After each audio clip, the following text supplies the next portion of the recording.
Pass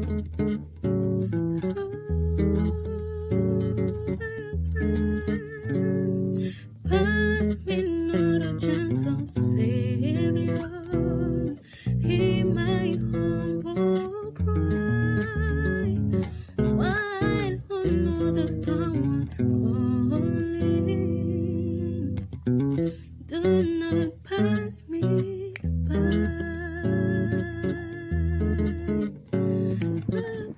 Shalom, shalom à tous, que le Seigneur vous bénisse, soyez bénis de l'Éternel qui a fait les cieux et la terre, et joyeux sabbat chez vous. Pourquoi l'interprétation est-elle nécessaire? Le texte de base de notre vidéo, la 6e, et se trouve dans Hébreux chapitre 11, verset 6. Or, sans la foi, il est impossible de lui être agréable, car il faut que celui qui s'approche de lui croit que Dieu existe et qu'il est rémunérateur de ceux qui le cherchent. Vous avez avec vous le pasteur Etouria Patrick. Soyez bénis du Seigneur qui a fait le ciel et la terre. Joyeux sabbat, une fois de plus. Shalom, shalom. Vous pouvez m'écrire ppanani3gmail.com ou à 1-868-307-0957. C'est mon nouveau WhatsApp. Alors, ce soir, nous avons une leçon si passionnante que je vous souhaite un joyeux sabbat chez vous. Alors, nous allons à l'entame de cette 6e vidéo parler donc du contexte d'un texte. Lorsqu'un texte est pris hors de son contexte, vous savez, il devient simplement un prétexte. Un texte qui tend à prouver une idée ou ses propres objectifs n'est pas un texte conceptuel. Alors, parfois certaines personnes aussi utilisent la Bible de façon magique. Ils se lèvent un matin, ils ouvrent la Bible et là ils trouvent la volonté de Dieu pour leur vie. Mais les relations aléatoires entre les passages de la Bible tels qu'on les trouve peuvent mener à des conclusions très étranges et parfois erronées. Lorsque vous lisez une pièce de littérature et essayez de la comprendre, vous faites nécessairement de l'interprétation. Lire la Bible implique l'interprétation. Mais comment devons-nous interpréter? Quels sont les principes que nous devons utiliser? Comment, par exemple, traitons-nous les différents types d'écrits que nous écrivons? Vous avez, par exemple, le passage que nous lisons, est-il une parabole?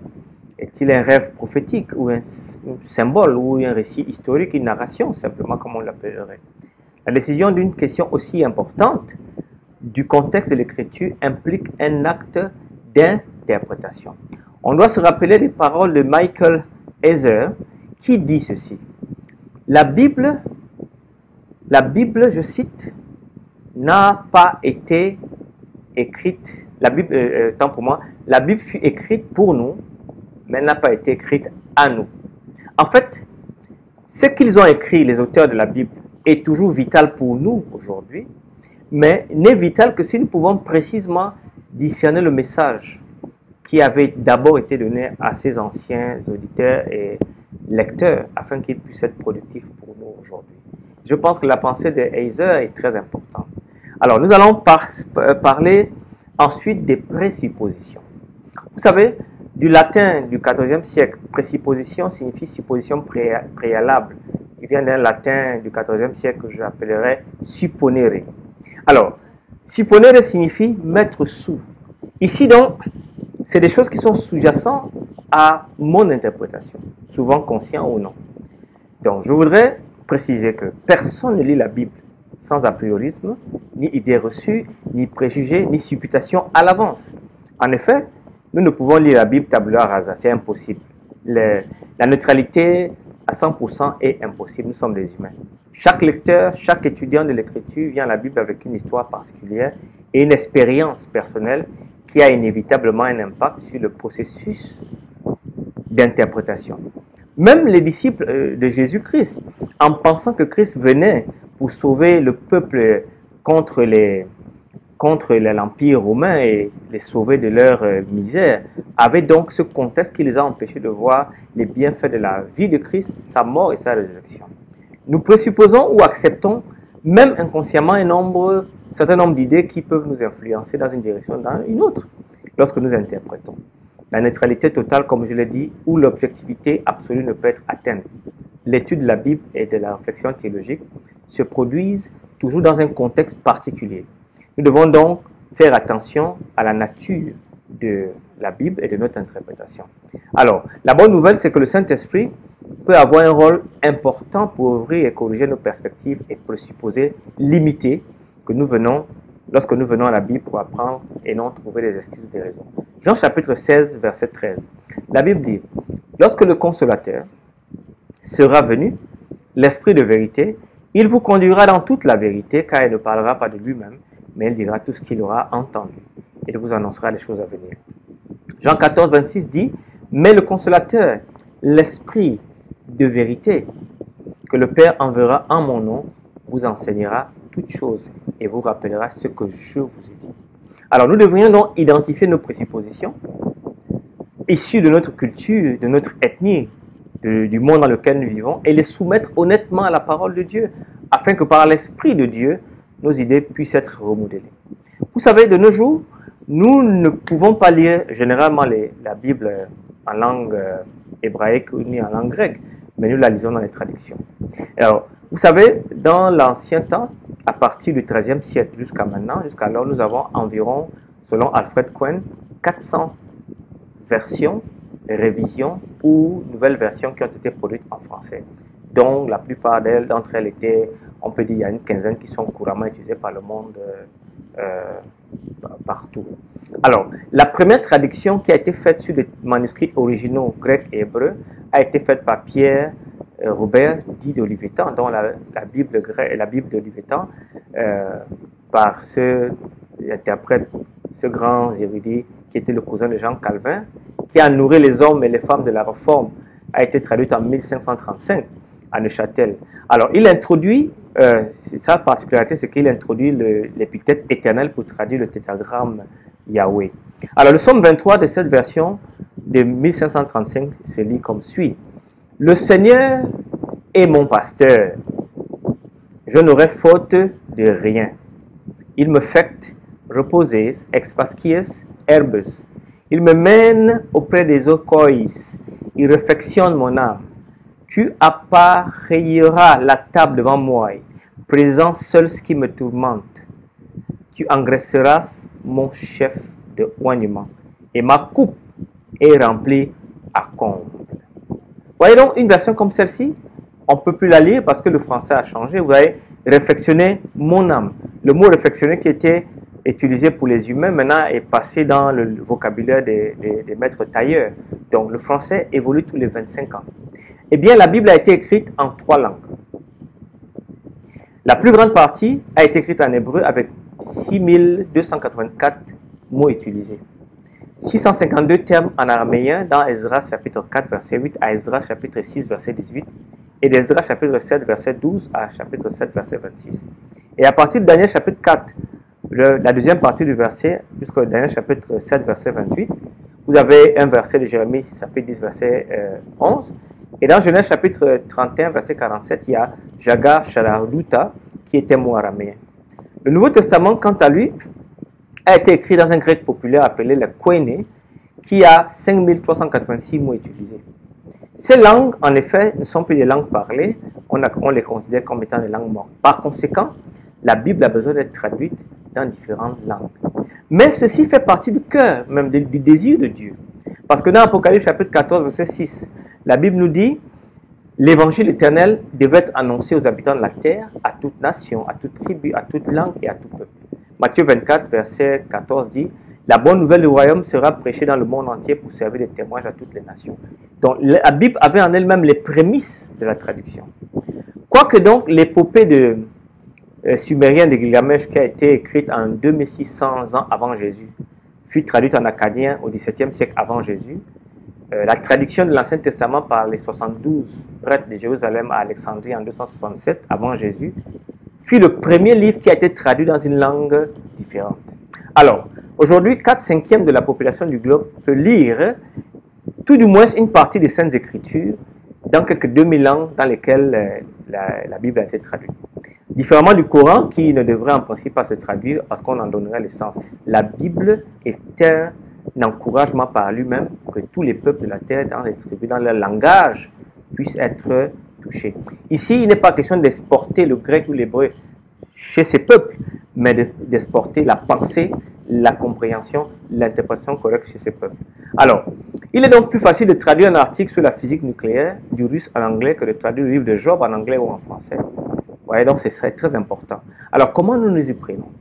Dans la Bible, il y a le mot herménéia, qui est un acte qui se réfère toujours au langage parlé. Nous avons herménéas, d'une étymologie incertaine, qui est, vous devez comprendre ça, qui est d'une étymologie incertaine, qui signifie la capacité de l'esprit, au chapitre 1 Corinthiens 12, 10, comme le produit de l'habilité de traduire, chapitre 14, verset 26. Vous avez diameneo, qui a cette particule dia, et herménéo, rendre quelque chose intelligible ou plus clair, d'où traduire dans le livre des Actes des Apôtres, chapitre 9, verset 36. On traduit ça généralement par interpréter ou expliquer. Diameneo est le vocable qui est utilisé par Jésus lorsque, dans Luc chapitre 24, verset 27, il dit que, commençant par Moïse et tous les écrits, tous les prophètes, il leur expliquait. 1 Corinthiens 12, 30 également, 1 Corinthiens 14, verset 5, ont le même vocable. Vous avez desermenetos, qui signifie difficile, dur à expliquer. Et finalement, vous avez metermeneo, traduire, rendre un terme d'une langue à une autre. Matthieu 1, verset 23. Marc 5, 41 qui dit Barnabas, qui signifie fils de, donc c'était ce metermeneo qui est utilisé. Alors, le terme grec hermeneia ici exprime l'idée d'interpréter, de traduction. Et c'est d'abord ici une explication d'un discours textuel et oral parfois, mais qui tend à désigner aujourd'hui l'interprétation en acte qui, en s'offrant comme traduction ou transposition, veut comprendre et dire le texte aujourd'hui. Par exemple, dans Genèse chapitre 42, verset 23, Joseph utilisait un interprète égyptien pour parler à ses frères. Les rois des cours internationales écrivaient dans leur langue, en langue perse, mais ils transcrivent en caractère araméen, par exemple. La traduction donc sert à donner le sens ou la signification d'un passage d'une langue à l'autre. Cela est très important. Le point crucial pour nous en ce qui concerne l'herméneutique est que si nous ne lisons pas les langues originales, notre seul accès au texte se fait par la traduction. Mais vous savez, une paranomase italienne disait traduttore, traditore, qui est une expression pour dire que les traducteurs sont des traîtres, soit traduire, c'est trahir. Vous ne pouvez pas avoir toute la zone hébraïque dans une traduction, toute la zone grecque dans une traduction. C'est la raison pour laquelle les traductions sont souvent difficiles. Et cela est très, très, très important. Vous savez, Bruce Watke disait ceci, que l'un des traducteurs de la NIV, Bruce Watke, disait, il expliquait que un traducteur doit faire face à plusieurs décisions importantes lorsqu'il parle. Un, il doit faire affaire à des problèmes textuels. Quel texte utiliser ou quelle traduction? Lexicologique. Que signifie le mot hébreu dans son contexte historique? 3. Grammatical. Quelle est la valeur de la forme grammaticale hébraïque? Est-ce qu'elle est une syntaxe poétique ou une syntaxe narrative? 4. Historique.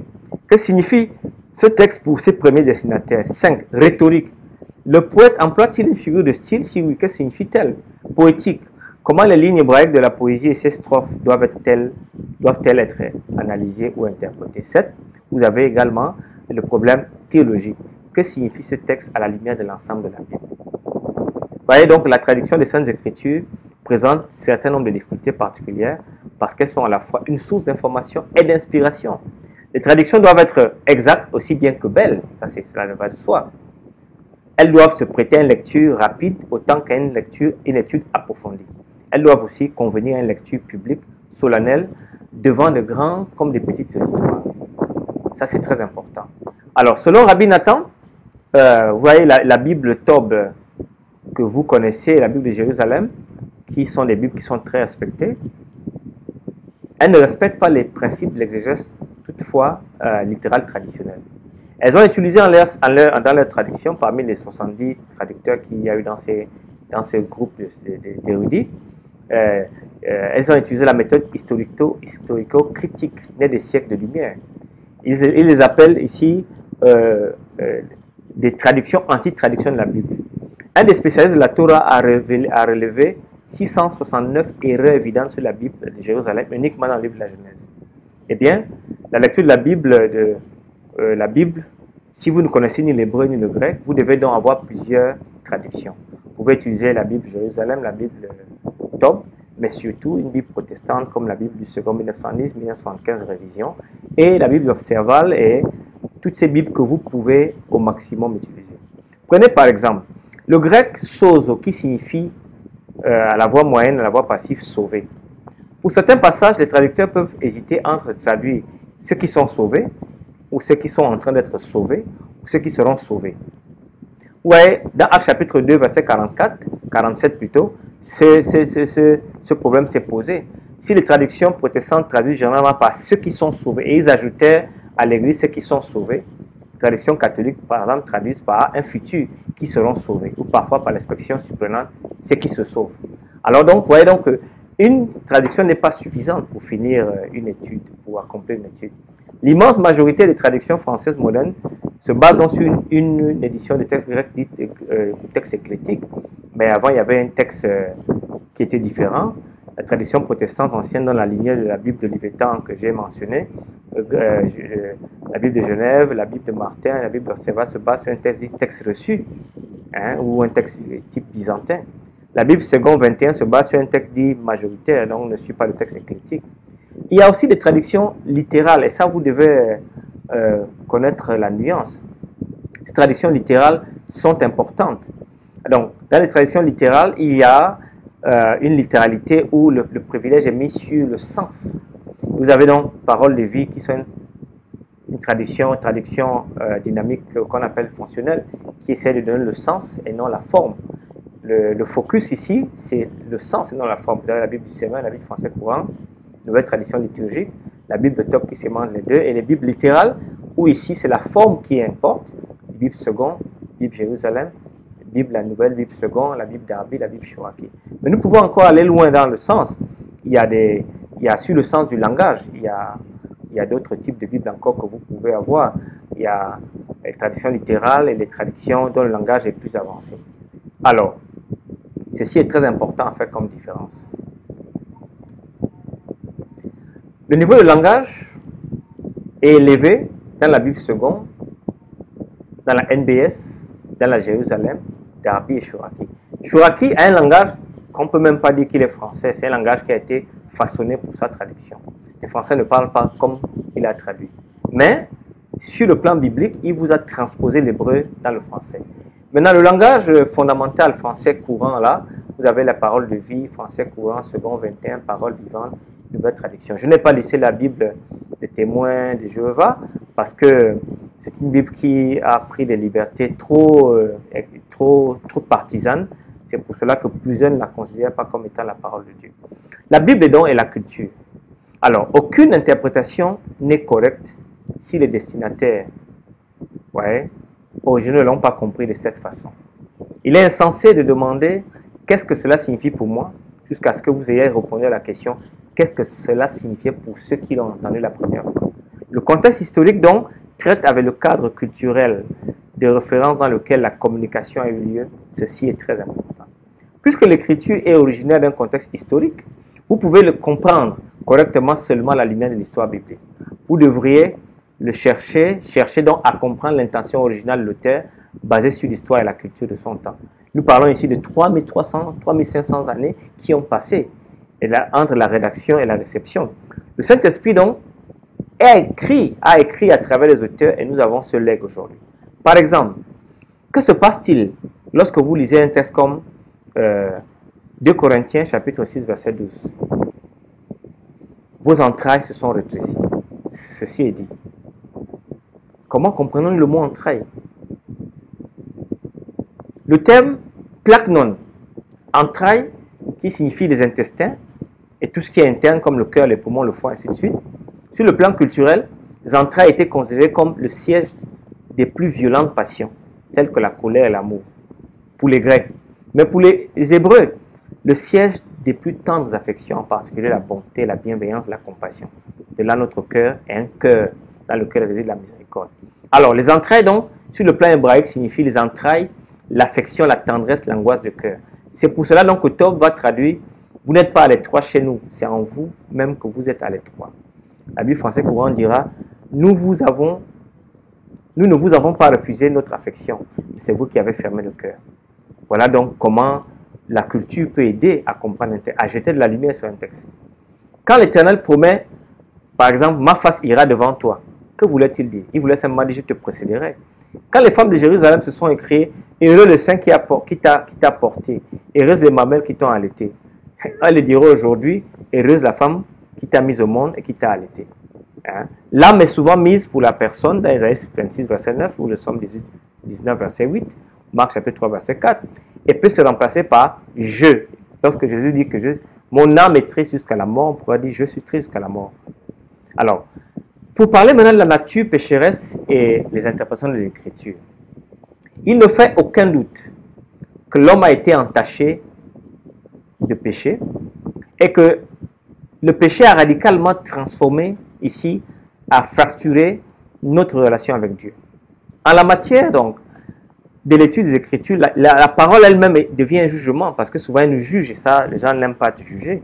Ça, c'est très important. Les gens n'aiment pas être jugés.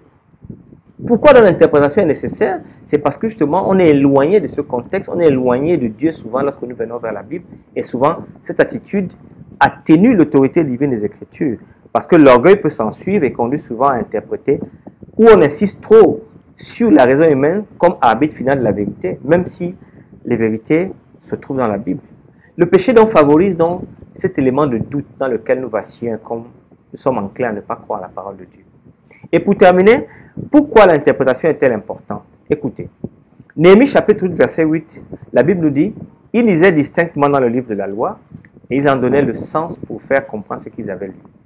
L'interprétation implique ici une certaine habilité pour discerner intelligemment ce qu'enseigne le texte. Le texte de Néhémie nous donne le premier mot des prédications et expositions. Une lecture appropriée et ensuite une analyse où on expose le texte point par point dans ses détails, montrant l'importance de chaque parole du Seigneur.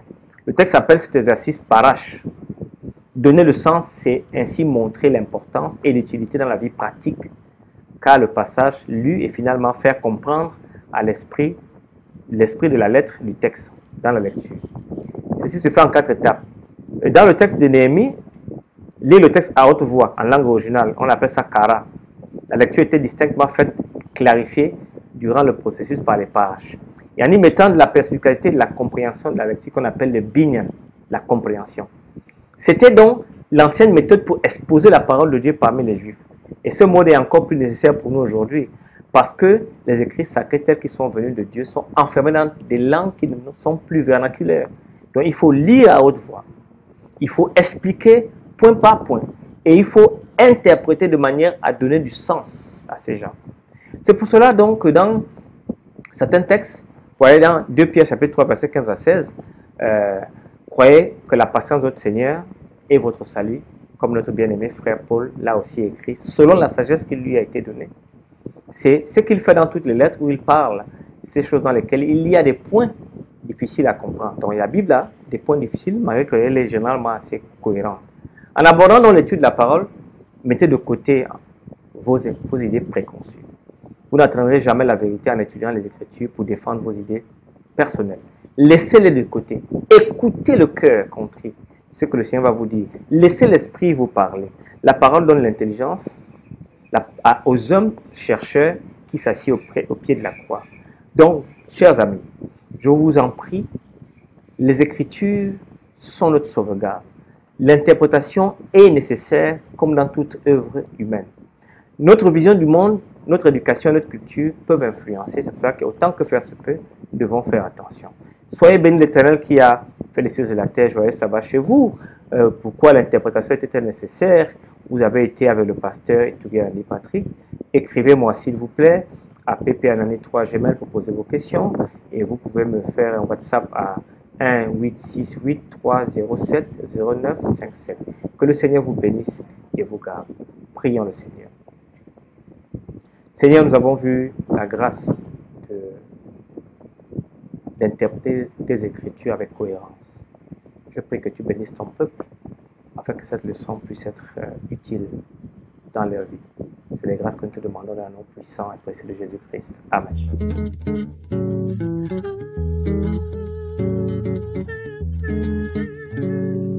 Pass me not a gentle Savior, hear my humble